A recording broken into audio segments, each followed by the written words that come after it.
ਸਿਆਲ ਨਹੀਂ ਬਚਦੀਆਂ ਫਿਰ ਠੰਡਾ ਸਿਆਲ 'ਚ ਤੁਸੀਂ ਕੀ ਪਾਉਂਦੇ ਉਹਨਾਂ ਨੂੰ? ਕੋਈ ਕਣਕ ਦਾਲ ਹੋਰ ਕੋਈ ਮਸਾਲਾ ਇਸਤੇਮਾਲ ਕਰਦੇ ਹੋ? ਹਾਂ ਗੁੜ ਛੁੜ ਦੇਖ ਲਿਆ, ਖਾਲ ਸੁੱਕੀ ਪਹਾੜੀ।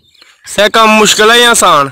ਇਹ ਪੁੱਤਰਾ ਬੜਾ ਕੁੱਤਾ ਕੰਮ ਹੈ। अच्छा जी। कोई डंगर हो तो बंदा वट के पट्ठे जब मैं आया ना मैं 2 पंडा पट्ठे। अस्सलाम वालेकुम नाजरीन, किसान दोस्त यूट्यूब चैनल पर आप दोस्तों को वेलकम कहते हैं।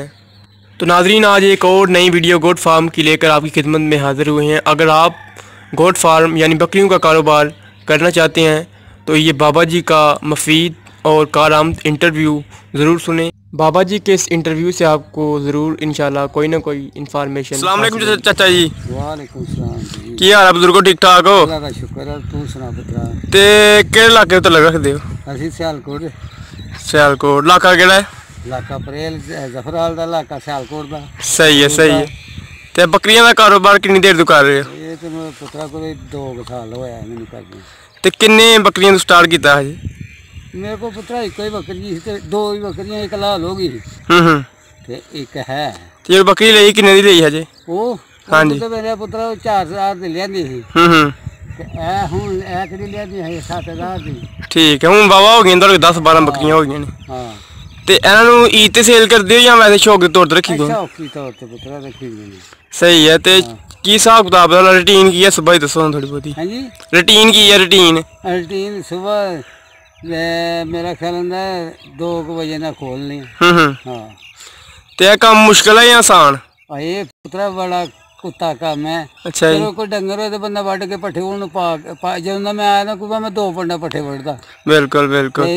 हुण मैं इन्हां दे मगर मगर सारे जू में पहुंच गया। सही है सही है। ते ईद ते सेल करदे या?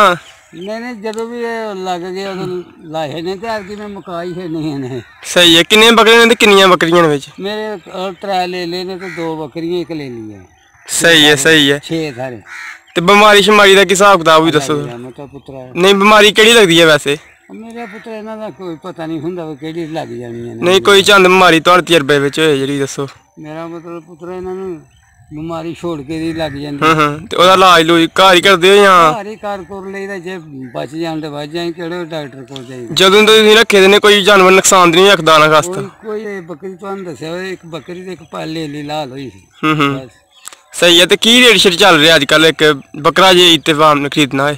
ये मेरा पुत्र हूँ बकरे का तो मोल ही बड़ा पाया है। लोग 40-50 हज़ार का ले ला बंदे। कि माड़े बंदे ने जो बकरा लेना है एक तो फिर किन्ने दा आएगा? मेरा पुत्र तो वेख के ही है ना किसी ने।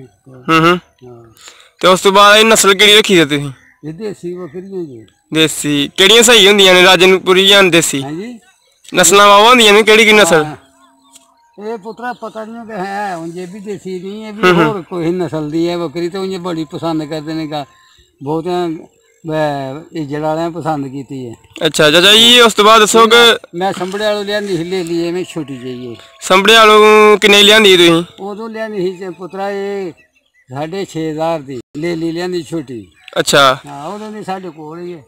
सही है सही यानी दे दिए बच्चे बुच्चे। हां ले लियां नु ले होए ओ बेच वट के ते अपनी लोड़ करते रहे और की करना। सही है। लेला किन्ने दा बेच छड़ दे? एक लेला पुत्रा पीछा देता है एक मजबूरी ना देता है 15,000 का।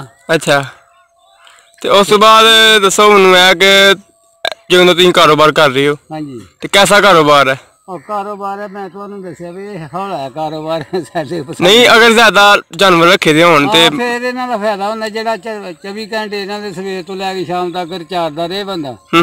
हुण साडा इलाका ही नहीं वो खुला किते चारने ते अगर बंदा चारे ना पैली होए बंदे को ते 10 जानवरां वास्ते किन्नी पैली चाहिदी है? उन्हां लई ते फिर किला क पैली बंदा डक छड़े छटाला छटूला राह हड़े ते अगे खलो के थोड़ा थोड़ा रख के ते चार लेवे। सही है। किला छटाला ये कितना खर्चा आ जांदा तकरीबन तुहाडे ख्याल नाल? छटाली दा फिर पुत्रा किले दा 2 गुत्थियां खाद पाई दी 6,000 दी ते 4,000 दी मिलनी है। दूसरी DAP ते 4,000 दी मिलनी है सोना यूरिया। अच्छा सियाल च तुसीं की पांदे उन्हां नूं? कोई कणक दाल होर कोई मसाला इस्तेमाल करदे हो? हां गुड़ छुड़ देख लिया, खाल सुक्की पहाड़ी। सही है सही है। नाज़रीन मोहतरम, हमें पूरी उम्मीद है कि किसान दोस्त यूट्यूब चैनल की आज की बकरियों के कारोबार के मतलब वीडियो आप दोस्तों को ज़रूर पसंद आई होगी और इस तरह के मुफीद और मालूमाती वीडियो हासिल करने के लिए हमारा किसान दोस्त यूट्यूब चैनल को सब्सक्राइब कर लें और साथ वाले बेल आइकन को ज़रूर क्लिक करें ताकि आपको नोटिफिकेशन सबसे पहले मिल सके। मिलते हैं एक नई वीडियो के साथ। हमें दीजिए इजाज़त बहुत सारी दुआओं के साथ। अल्लाह हाफिज़। अल्लाह निगहबान।